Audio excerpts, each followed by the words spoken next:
Ladies and gentlemen, this is the main event. Are you ready?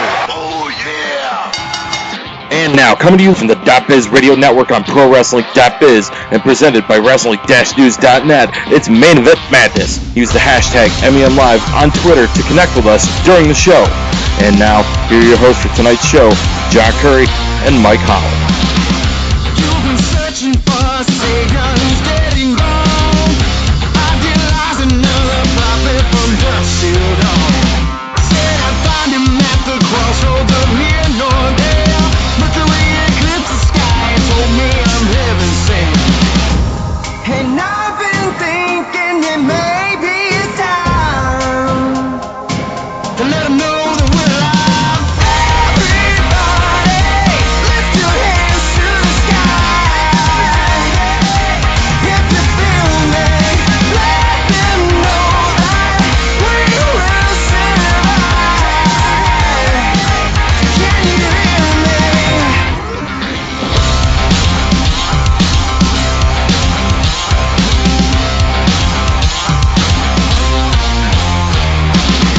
Locked and loaded and I'm holding a silver tongue. From the fire they have released the righteous one. Just when you think you got me, you're forgetting. Oh yeah, 2 steps behind me, now you're lost in the crowd. And I've been Alright, guys, thinking don't that adjust your maybe it's computer time. sets. I don't know if that's what you call them, but don't adjust it.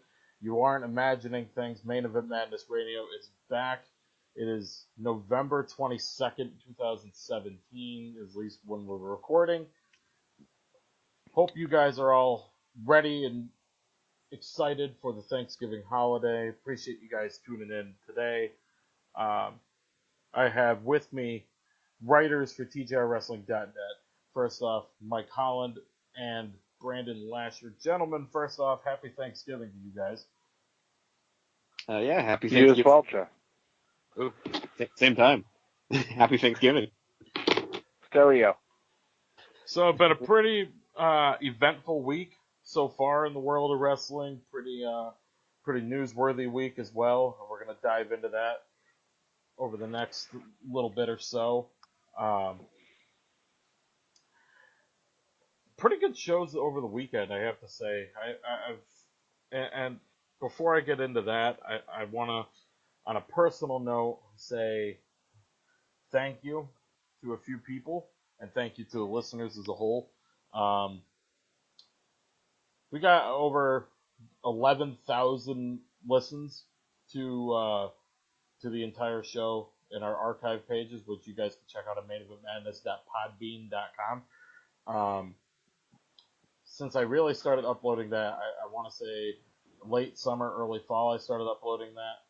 So maybe from like July onward, 11,000 listens was pretty great to see. So I want to say thank you to everybody who didn't forget about Main Event Madness and who checked out Wrestling-News.net or the newly named ChairShot Radio Network, headed up by Greg DeMarco. So to the people who have listened and kept interest in Main Event Madness, I want to say thank you to you. Thank you to Greg DeMarco of ChairShot Radio Network, formerly the Yes Wrestling Network. I don't know if I can say that because he's afraid of some issues with that, so that'll be the last time I refer to it. And I want to say thank you to Wayne Daly, Wrestling-News.net, the guy always willing to bring us back on the air. And we are the official podcast of Wrestling-News.net, as well as featured, like I said, ChairShot Radio Network, blogtalkradio.com/ChairShotRadio, and thechairshot.com. And we have a lot of platforms that you guys can listen to the show on demand anytime your listening convenience. iTunes, TuneIn Radio, Stitcher, Podbean, as I had mentioned, and the shows are also uploaded to YouTube. So whichever of those platforms, and working on a few others, but for the time being, whatever platform suits your easiest convenience, we have it for you, and we hope you guys enjoy this version of the show. Also want to say thank you to Mark Madison, who is no longer, at least actively, a part of the show as of recording. He's also, he'll always be our friend, and part of the Main Event Madness family, if you will. But has decided to step back and pursue other interests. So I want to say thank you to him for kind of steering the ship alongside with me for a couple of years. Really appreciate the work he's put in. But the new co-host, and we have Brandon Lasher, who is also one of the co-hosts, is Mike Holland. So you have officially stepped up to the second chair there, Mike. I appreciate that. It's an honor to have the second chair. Co-pilot seat, if you will. Can there be two co-pilots?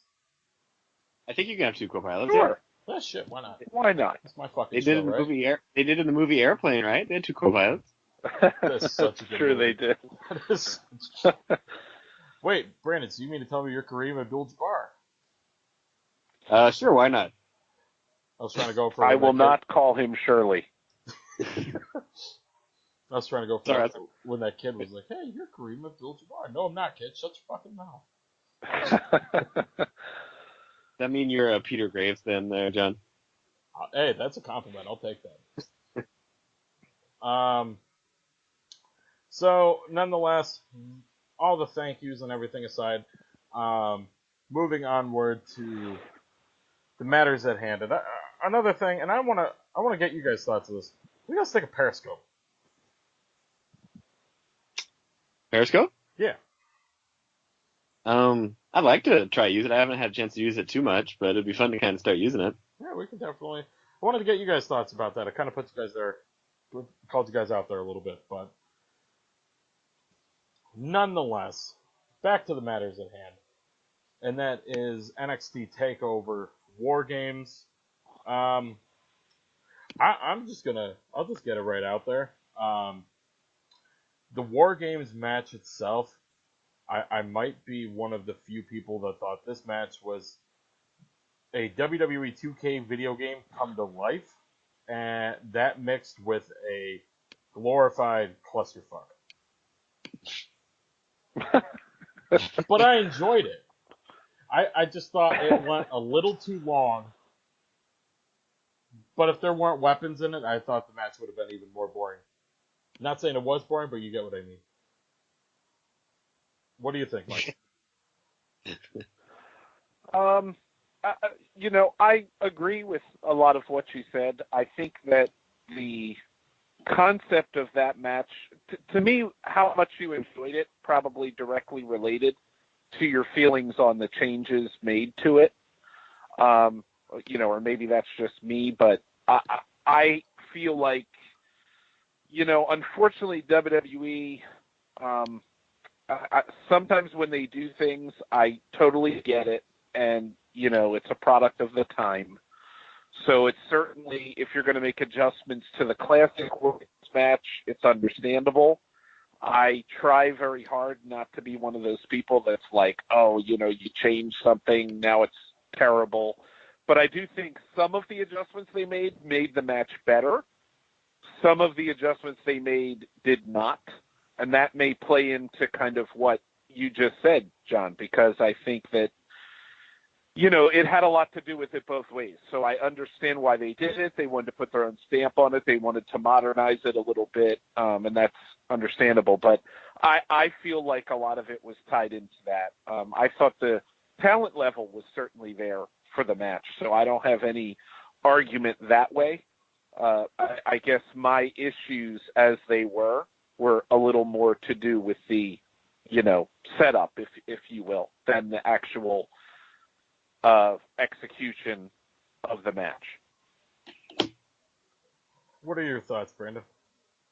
Oh, hey, you definitely said a lot of good stuff there.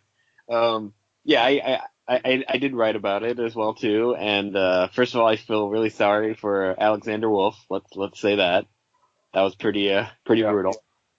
All I know was how I know the show I thought was a lot of fun was I had a friend over. He hadn't watched wrestling in years. He just played some wrestling video games. and he was like, oh, I'm gonna leave. I don't really watch wrestling anymore. And he sat and watched the show from beginning to end because he just thought it was just a lot of fun. And he said, if all wrestling shows like this, I would watch it more often. So even though those of us who watch it all the time might have had some nitpicks with it, I just thought it was a fun show, and that match in particular was just chaotic fun. I think your 2K come to life comment is really, really accurate.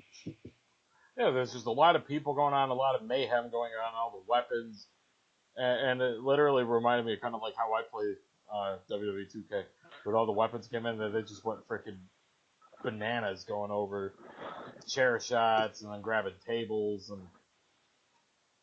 And I should say that I don't know about you two, but I haven't actually seen that many War Games because I didn't really watch WCW, so it was just kind of an interesting and unique kind of match for me to see. Yeah, it was different for me. Agree with that, Brandon. Like I think that has a lot to do with, you know, at least again, I'm all over the map there. I mean, I have watched a few of them just because that's, you know, me. I like to dig into that a little bit, and I think that does have a lot to do with it. And like I said, I don't even think changing it is a bad thing necessarily, because to be honest with you, WCW had a lot of kind of bizarro rules depending on when you're watching it anyway, so some of the stuff really does not translate. Right. You know, the only concern I have, which I've raised with both of you guys before, and you know well what I'm going to say here, I'm sure, is that it always strikes me that, I mean, it's well known that Dusty Rhodes is the, you know, person who came up with this match, which is unique. And, you know, there's always that tendency of when it was not a quote-unquote WWE idea or a Vince McMahon idea, that you can't really, I mean, it took this long to even get it out there, and by all accounts it was Triple H and his involvement in the NXT that got them to do it. So I do think if you did not have a ton of experience with the original War Games, you would like it more. And I also agree with your point that I did not dislike it. I thought it was, let's face it, to your other point, the TakeOver stuff has been, in most of these weekends or extended weeks where they're doing the 4 shows, you know, the 4 big shows in 4 nights, you know, I don't know what you guys think, but I would say in most cases it's been hard-pressed to top the NXT effort, and I think that continued here. You know, I thought Survivor Series was a decent show, but once again, I think the NXT show, it's tighter, and overall I just think it's more effective. I don't know about that necessarily. I thought the main roster did a really good job, and I think for the first time in a long time, they may have either done as well as the NXT kids did, if not better. And that's the first time you could say that about the main roster versus NXT in a very long time. Yeah, it was definitely. I mean, at the worst case, you can say it was a tie. I mean, it was clearly the best of the big 4 this year by far. Absolutely. It was kind of weird, too, because NXT, it kind of felt like they kind of half-assed.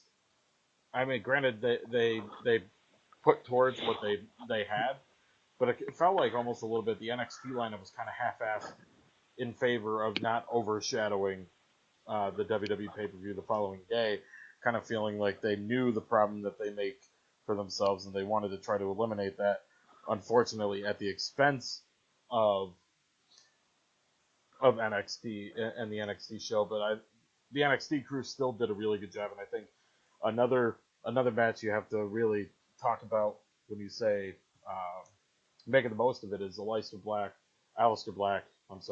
and Velveteen Dream, which was my first experience watching Velveteen Dream, because I won't deny it. Kind of stepped away from wrestling for a few months, and by a few months I mean like a good 6 months. Watched it here or there, but this is the first time I watched 3 consecutive shows back to back to back. And what is your in the Velveteen Dream? I'll tell you mine in a minute. He's a lot better. I mean, Wayne Daly and a few friends of ours, we have a group chat on Facebook, and they're always talking about Velveteen Dream, and I'm like, yeah, whatever. The guy's not even. I'm sure he's not that good. And then I'm watching this match, and I'm like, damn, like that's the same kid that was the freaking Mark on Tough Enough. Right. And like, it kind of reminds me of a. How did I word it? It was like a modernized Goldust, but almost better. Kind of. Well, I was gonna say, and I think I said this on some TGR like articles, is that with Velveteen Dream, I saw him fight Aleister Black back in May in Portland, and my brother, doesn't watch NXT other than takeovers, and he did like some promos about how he's sweeter than voodoo donuts and stuff like that too, and the crowd just loved him, and he had a fantastic match with Aleister Black, and I just knew back in May, my brother's like, that guy's going to be a star, and spot on, man. That was that might have been, other than maybe AJ and Brock, that was probably the highlight of the weekend for me. Yeah, I think the whole weekend. You mentioned just now like highlights of a weekend. I think the whole weekend, it was a very rare weekend of being a highlight, in that both shows delivered. Both shows really didn't have much of a low point, and both shows really had your attention the whole time, which is a very rare thing for WWE to try and do these days for a show that doesn't involve WrestleMania. It seems like the last couple of years that's where they really tried to, for lack of better analogy, blow their load and kind of put their emphasis on and not give two craps about the rest of the year. But one other match I want to get you guys' thoughts on. Wait, Mike, did you mention, or no, you didn't get to talk about Dream in Black. I'm sorry. He has to talk about Velveteen Dream. Well, no, I think you guys said it all. I actually, I had heard, I did not see, that match on the house show circuit, but my understanding was very similar to what Brandon said, that this is a match that they've tried a bunch of times that's had really good reaction. And let's face it, I mean, both of those characters are very solid, and that's been one of the things NXT has done really well.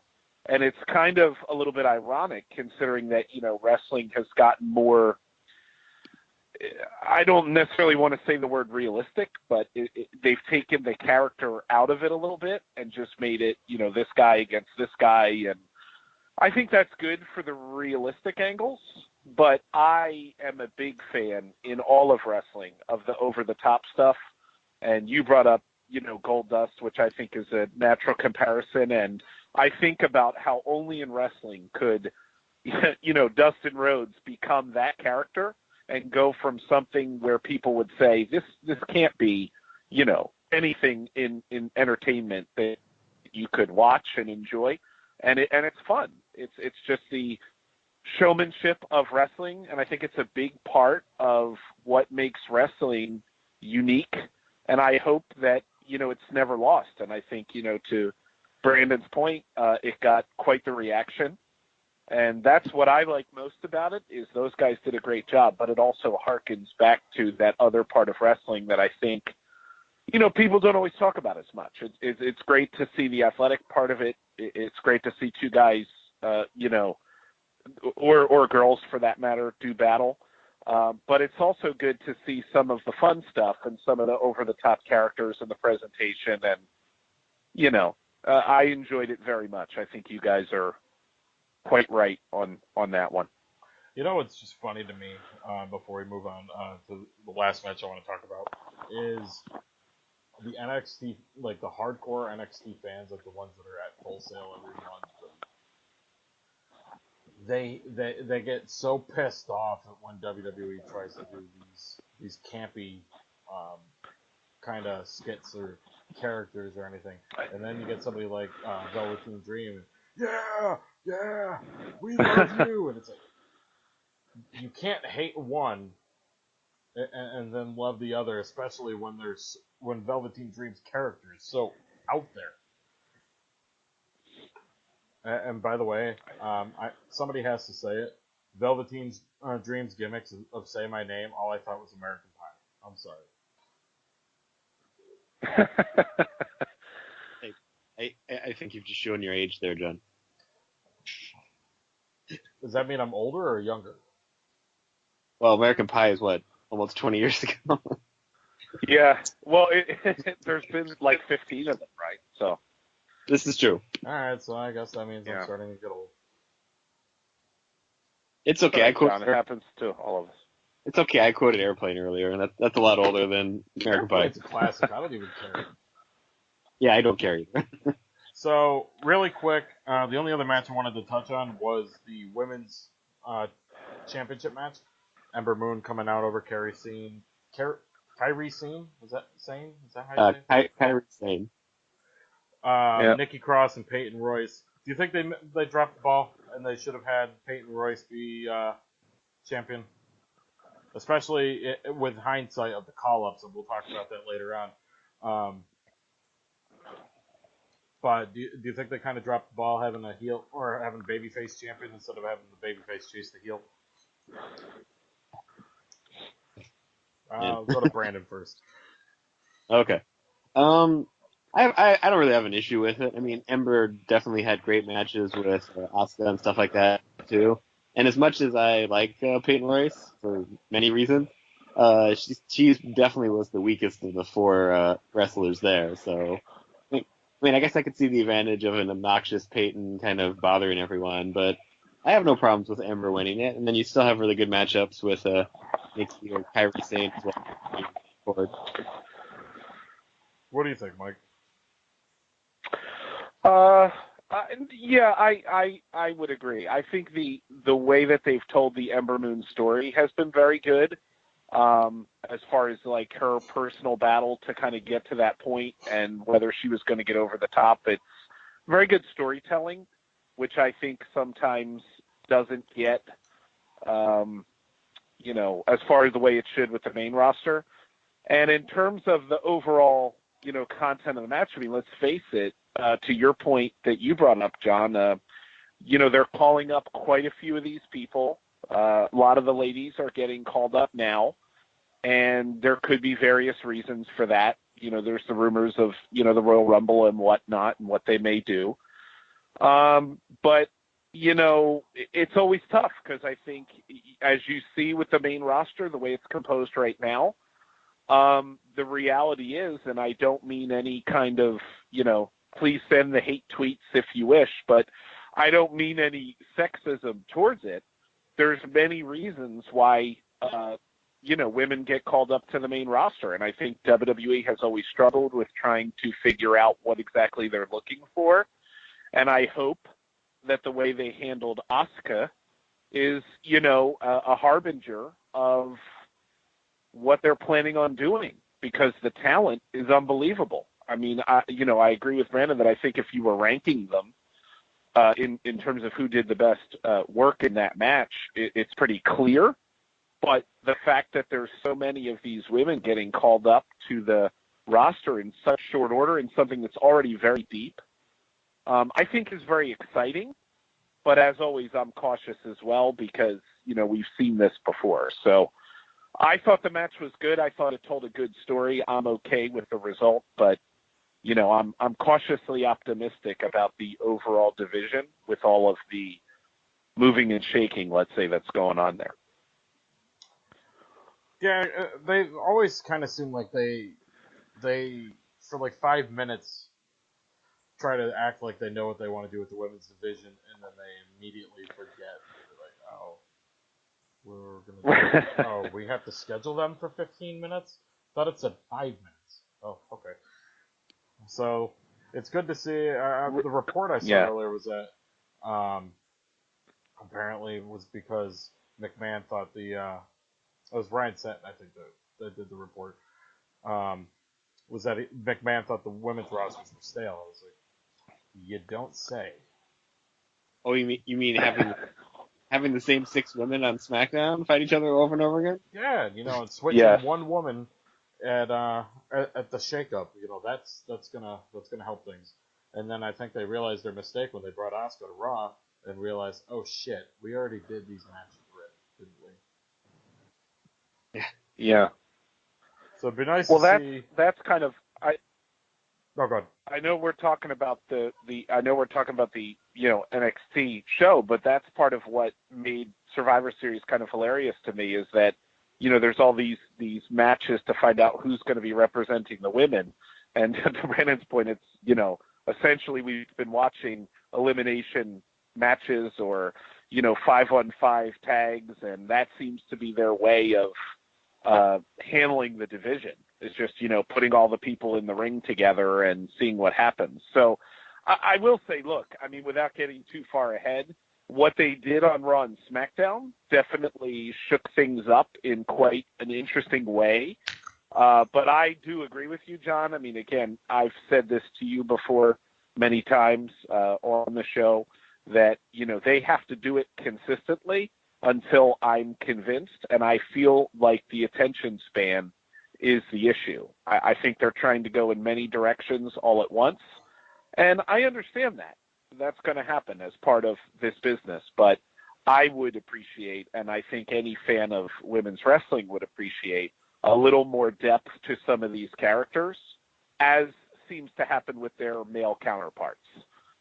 So, that's part of what makes Asuka exciting, is that she's different from everybody else in a major way that's very evident the minute that she comes out. Now, is that going to be sustained? Who knows? But I have to give credit where it's due, that at least there's the, footprints of something that could happen there. You want them to book them for more than 5 minutes and give them character development? You just ask them. This is Vince McMahon we're talking about here. He's the one who's probably in the back of his head wondering, would Braun Strowman's matches still work in 2017? That's probably what he's asking himself. That's definitely what he's thinking, but thankfully he seems to have people around him who recognize that it's a really golden age of women's wrestling. It is. Yeah. But moving on, it's something different. Would definitely be the 5-on-5 Survivor Series match, the men's match at Survivor Series.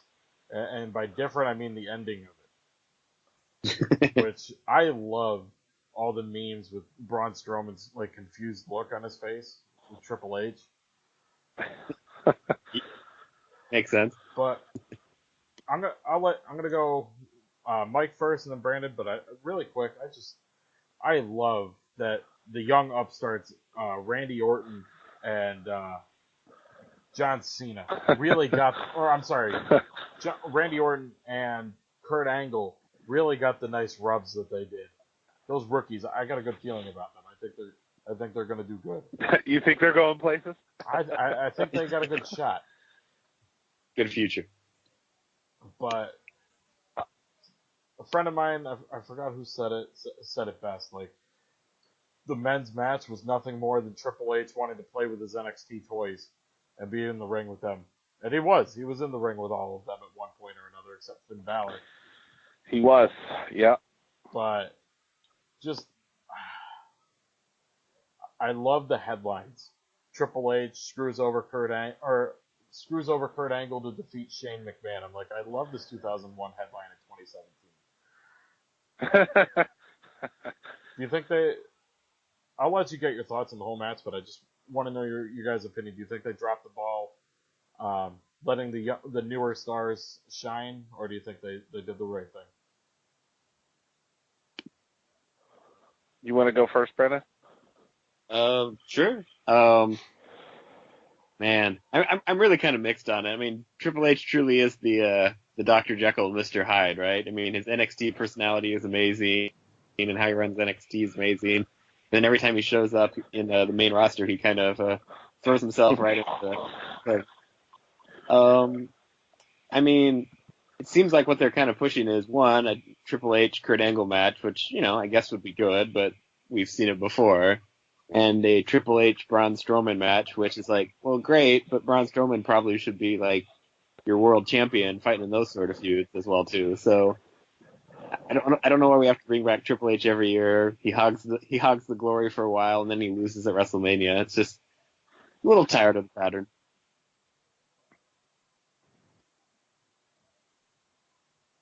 Michael? I mean, listen, I I could go on for 10 minutes about. I said to you, John, privately when we were discussing things, that I thought the show was very good up until that point. The funny part is, I wrote a preview, as I do, for all of the pay-per-views, and if you look at what I wrote, I knew that Triple H was going to be the survivor. I did not necessarily know who he was going to survive with. I was kind of hoping that maybe somebody like Samoa Joe could have, a much stronger showing, since he has the history that they, with Triple H, of, like any kind of continuity in the storyline instead of just names in a hat. But that's kind of what the booking is now. It's like Mad Libs, to show my age, where you just name a wrestler and you throw them in the match. And as a fan, listen, I love just thinking of the names. I mean, when you're going to see, I was secretly hoping for the Braun Strowman versus Shinsuke Nakamura, stare down. I mean, there were 50 different things that could have happened that would have been way cooler than what happened. And unfortunately, while I appreciate that, big names sell tickets, I will never be a fan of WWE constantly elevating the elderly at the expense of the next generation. I get it. It worked for, Trips' father-in-law. And that, you brought it up, John, mockingly to some degree, but I agree. Vince, that's right out of the Vince playbook. That sells tickets, show up, win the Royal Rumble, whatever it is. So, look, Triple H can still go. You mentioned there were a couple other guys in that match that are not exactly spring chickens. But I just knew the minute that Triple H was in the match that was it. He was definitely going to survive. It just makes sense. You could be equally offended that Shane McMahon was the last representative on his team. I mean, no offense to Shane, but it's been one big match after another for him. Again, I mean, no offense to him as a worker, but really? And in the meantime, you have guys like Bobby Roode and Nakamura who, they're just there to be the curtain jerk for, whichever member of the McMahon family wants to have their turn in the spotlight. So I may be extra negative about it. That could be my role, but it bothered me a lot. And unfortunately for me, it took away from the fun of that match, because at the end I was just left with that same taste of like, well, here we go again. We brought up all these great guys, and we're just going to go right down memory lane once more. Yeah, that you hit the nail on the head. That pissed me off more than anything.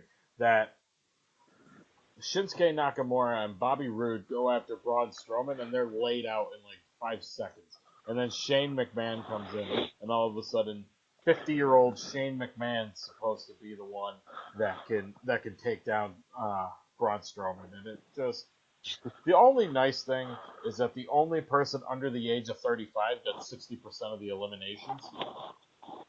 Braun Strowman got 3 eliminations and he's 34. He's the only person in the match that was under the age of 35. Actually, let me rephrase it, under the age of 37. Unreal. Wow. Also don't think of Finn being that old, but I guess that's true too. So I was right the first time. He's 36. Freaking graphic I saw said 37. So whoever made that graphic, fuck you.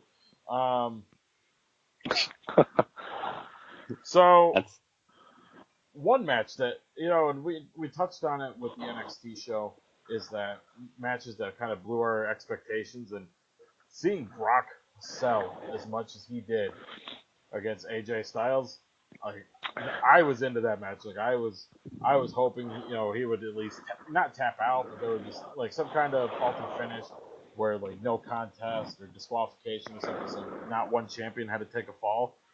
I mean, going into that, I didn't think that was going to happen. I thought Brock would go in there, eat, sleep, suplex, F5, bye, see ya. I'll see you back in like 3 months. But that match went, a good 10 minutes longer than I thought it would. Yeah.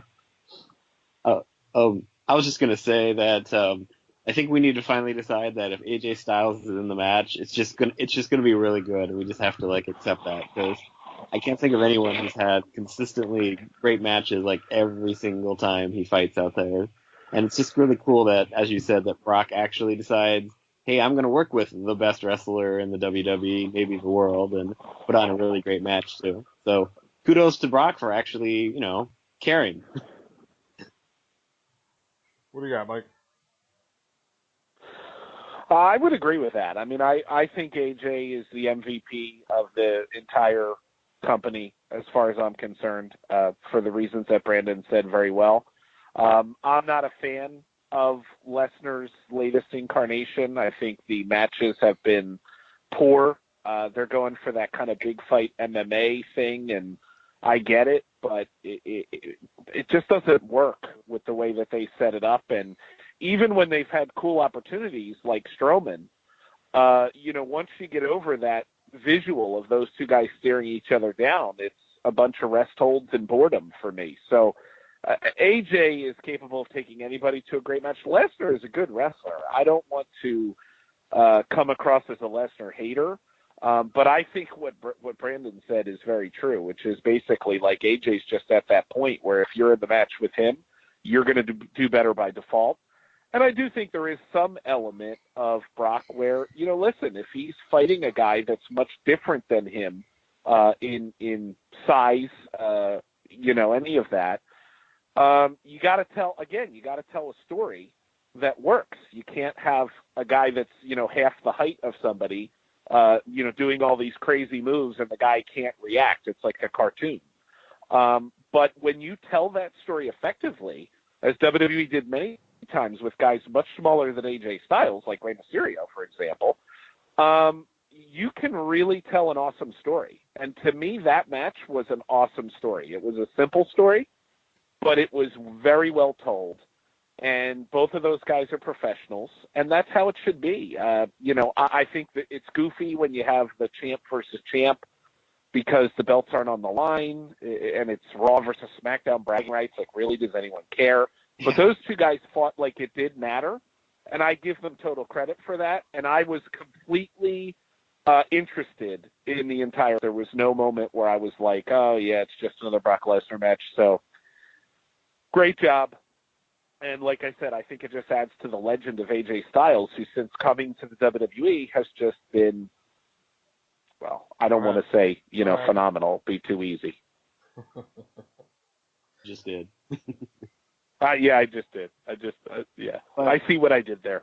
But, yeah, I mean, I also like what you said, though, about Brock, because I'm thinking, like, Brock's best matches since he came back are against probably Seth Rollins and CM Punk. And so clearly, he seems to enjoy working with, like, well, quote, the smaller wrestlers. I guess most people are smaller than Brock. But, I mean, he seems to work great with athletic people. So, give him someone like Finn or other people like that he could have a great match with. Yeah, it's nice to see him work with somebody different besides John Cena, Triple H, and The Undertaker. And the reason I mention them is they're the only ones who have beaten Brock since he came back.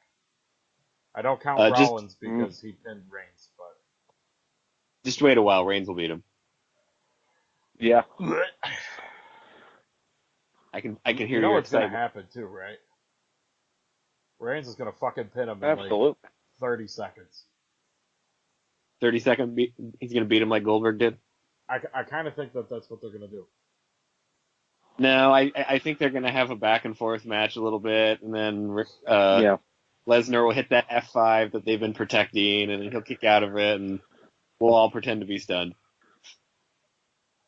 Yeah. Well, you may be right. I think it'll certainly have to do with what Lesnar's plans are. I mean, I don't pretend to be an expert in those matters, but from what I have gleaned, the smart money seems to be that he's perfectly content with staying in WWE for the foreseeable future. So if that's the case, I can't see them making him look too bad, even, for Roman.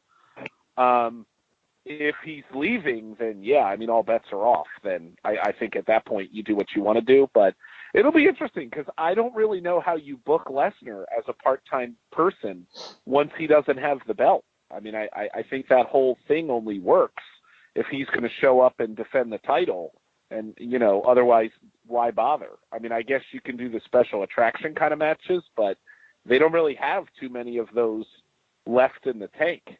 So I think that'll actually be one of the very interesting stories of the upcoming year is the booking of Brock Lesnar and how effective that is, and whether it's worth the money that's, obviously being shelled out by WWE to, have him work those selected dates. Well, the good thing is, with Brock next year, I mean, there still are matches they can go to in the tank. I would say not everybody, but a lot of people want to see a rematch between Brock and Randy, especially the way that match ended.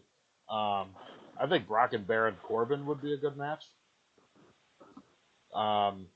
If you talk to Daniel Bryan, I think he used to try to tell everybody that he wanted a shot at him. I think even if he gets cleared, not a hope in hell of that ever happening. But I think Brock and Finn Balor would be a good match. And it'll been 12 years by next year since we got to see Brock Lesnar versus Shinsuke Nakamura, so I'd be okay with seeing a rematch. 12 years in New Japan. See, somebody's got to do their homework here. Nice job. Well, you are known as the New Japan guy around here. I've been a wrestling fan for 40 years. Sorry. That being said, I actually do watch New Japan now, so I will happily talk about it when we get to Wrestle Kingdom. Definitely. Looking forward to it. That was a little bit of playful fun there towards Evan, who won't be with us this week, but looking forward to having him back on the show in the very near future. But got a couple minutes left before... What's up? Oh, I was just saying, I'm looking forward to, maybe we should do some sort of drinking game until Evan mentions Nakamura. He is chomping at the bit to talk about Nakamura from Survivor Series, I can tell you that much. I'll tell you a match I didn't like at Survivor Series. I'm okay with the outcome. The match just didn't click to me, and that was Shield versus New Day. Well, really? Yeah, I disagree with you there, but go ahead. It just, for some reason, it just felt like the two teams just didn't mesh very well with me. Maybe it's because I kept watching that match with the possible finish of Roman Reigns getting the pinfall and dominating the New Day and making them out to be his bitch, but that didn't happen, thankfully. I mean, the six-man tag did go the longest of the night of any of the matches, but I don't know why. I wasn't a huge fan of it. Mike, I know you're chomping at the bit to say something, so go ahead, sir. Well, I mean, listen, I don't agree with you, but I get your point. I personally think that my main issue with that match, it's not the fault of the match. It's as usual. I just think that this whole Shield reunion has basically just been WWE's way of trying to make Roman Reigns not get booed. And it's been extremely effective because if you notice, Roman does not get booed when he comes out as a member of the Shield. And so it's actually, I mean, I have to give them credit. Maybe sometimes the easiest solution is the one that's right in front of you. The whole card was odd in that, I mean, this is two face teams of three fighting each other. And so who do you cheer for and who do you boo? I don't know. That was one of my biggest problems. But in terms of the match, yeah. But in terms of the match itself, I thought it was very well done. Both those teams can go. I mean, let's face it. So I do kind of understand your point to some degree, but I actually thought that was a high point of the night. It was not, to me, the match of the night, but I thought that it was very competitive, well done. It gave spots to kind of everybody in the match. As you said, it wasn't a Roman Reigns fest completely. But it bothers me to some degree that I feel like this whole Shield reunion has just been an excuse to try to make the procession of Reigns all the more palatable to us. And look, that's fine, but that is what it is. It's not because, they just love us so much that they want to give us the Shield. You can bank on that, of course. Go ahead, Brandon. Yeah, I mean, I agree with Mike. I enjoyed the match, and I also just want to add that this has been a really good year for New Day, especially since they moved to SmackDown. My goodness, I mean, their tag matches has been excellent throughout too. So it's almost like they have more of like a serious edge to them since they started feuding with the Usos and stuff, and I've really kind of enjoyed it. So I was certainly worried, like other people here have said, that they were going to give Reigns all of the glory and kind of destroy the New Day. But no, it was a really back and forth match. I mean, I think if you really be nitpicky comparing it to like New Day versus Usos, maybe it wasn't, quite the chemistry there yet. But I thought for a one-off match, it was a lot of fun, and I thought it was a really good opener based on how the crowd was reacting to it and how I was reacting to it. I have 2 points to make to kind of follow that up. One is, in response to Mike, they didn't boo Reigns when he came out, but they booed him when he went to go set up for his finish. True. Yeah, I mean, listen, it's still there, but I'm just saying, what it would sound like if he came out by himself, and so that's my point. Are we talking about WrestleMania 32? We are. Yeah, exactly. I mean, the way I phrased it in the preview is 33. If you want to get Mary Poppins, it's the spoon, Ambrose and Rollins are the spoonful of sugar that help the medicine go down. So you're taking the medicine whether you like it or not. That is true. My other point really quick here is in my opinion, we've seen the beginning of the end of the New Day. What I mean by that is I think they teased it for the first time, and the New Day did a promo on the Go Home SmackDown that come WrestleMania time, the Shield won't be together, but we will, because we won't turn our backs on each other, and we're not going to stab each other in the back. And to me, I took that like, well, are they starting to tease like which one would do it? Yeah, I could see that. That being said, when they do break up, I'm gonna miss them. Who should be the one? I don't know who should be the one to break them up. I kind of feel like it should be Kofi. Maybe Big E. Well, whoever breaks them up goes heel. So to me, that would be the bigger. You got to, who do you picture as a heel among those three, or the biggest heel among those three? Big E. So yeah. Moving on to our last little segment here before we wrap up. It was actually Mike's idea, and that's a good idea considering tomorrow, well, he says a recording, is Thanksgiving.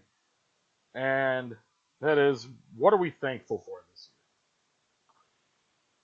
year? Now, Mike, I have to ask you a question. Are we talking strictly in the world of professional wrestling? Are we talking like overall? I was thinking of it wrestling wise, but I mean, I'm good with either. You set the bar for us. He is the okay. Yeah. Well, that's the one thing I'm thankful for. I can tell you that. I'm thankful that.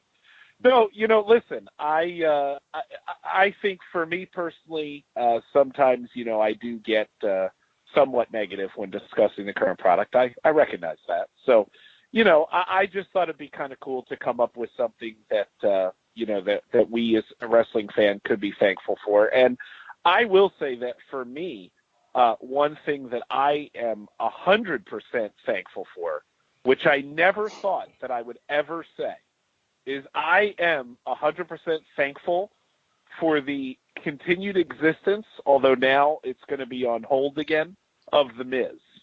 Okay, and I will say that.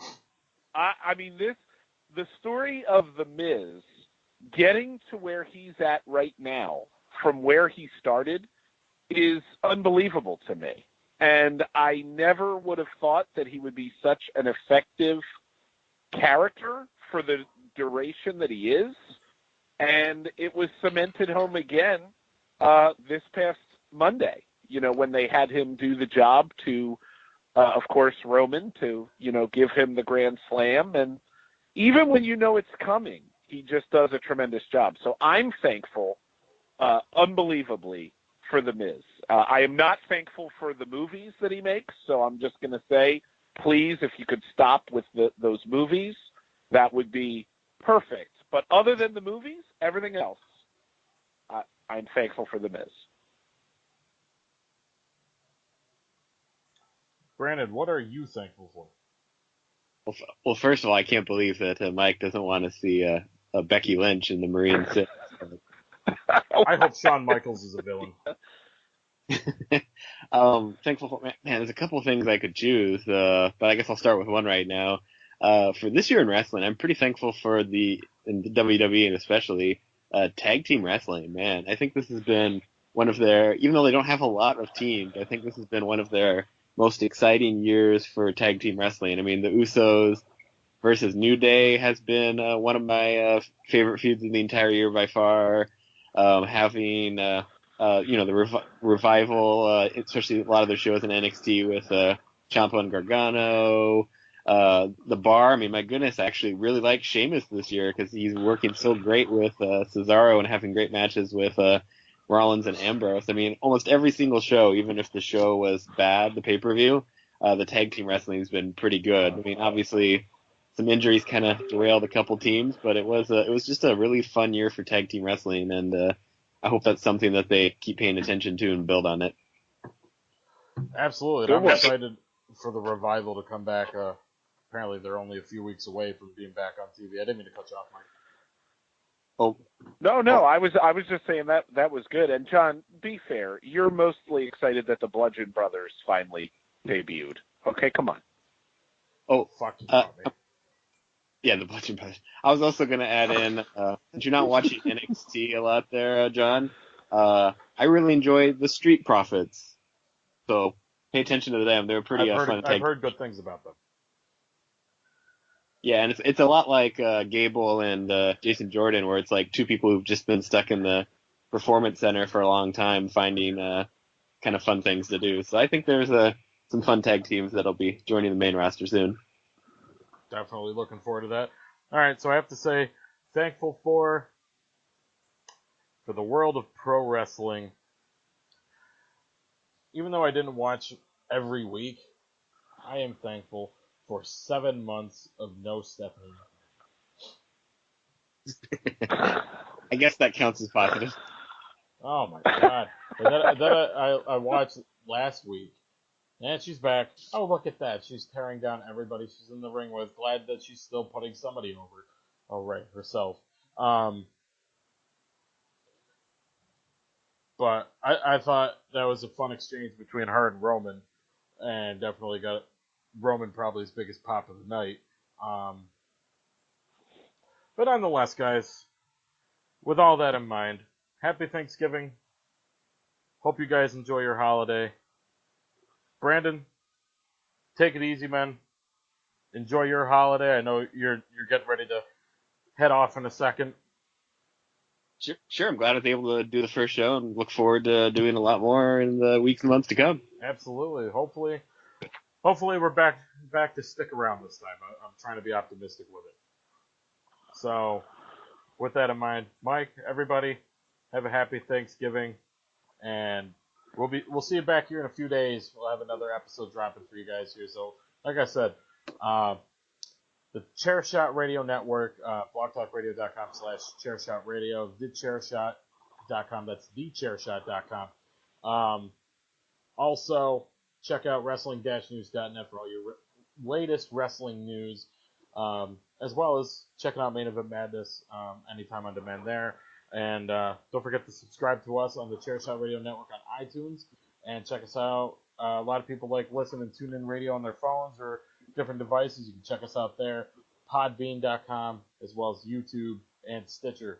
So until next time, guys, be good, be safe, have a great Thanksgiving, and we'll see you back here in a few days. Have a good one, everybody.